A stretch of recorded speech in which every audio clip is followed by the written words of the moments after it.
এমন দেশটি কোথাও খুঁজে পাবে না কো তুমি, সকল দেশের রানী সেজে আমার জন্মভূমি। রাজা রানীর বিলাসবহুল জীবন, রূপকথার গল্পে শুনেছি। রানীর অপরূপ সৌন্দর্যে বিমোহিত প্রজারা আজকে কি খাবে, কালকে কেমন করে পার করবে, এই হিসাবের নিশ্চয়তা নেই।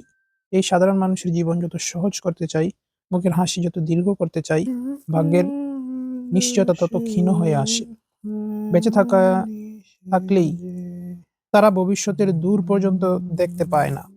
আগামীকাল কি খাবে এটা নিশ্চয়তা করতে পারলেই তারা খুশি। সবাই বেঁচে থাকতে চাই, মরিতে চাই না আমি সুন্দর ভবনে, মানুষের তরে আমি বাঁচিবার চাই।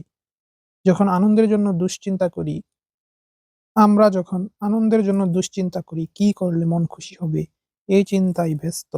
কিভাবে নিজেকে খুশি করব উপায় খুঁজি। একজন গ্রামীণ সাধারণ কৃষক ও তার দরিদ্র পুরো পরিবারের ক্ষেত্রে সেটা একদমই ভিন্ন। হাসি সেখানে সহজ। মাঠের সোনার ফসল তার মুখে হাসি আনতে পারে, তার মুখকে আলোকিত করে। তার হাসির সৌন্দর্য কয়েক লক্ষ গুণ বেড়ে যায়।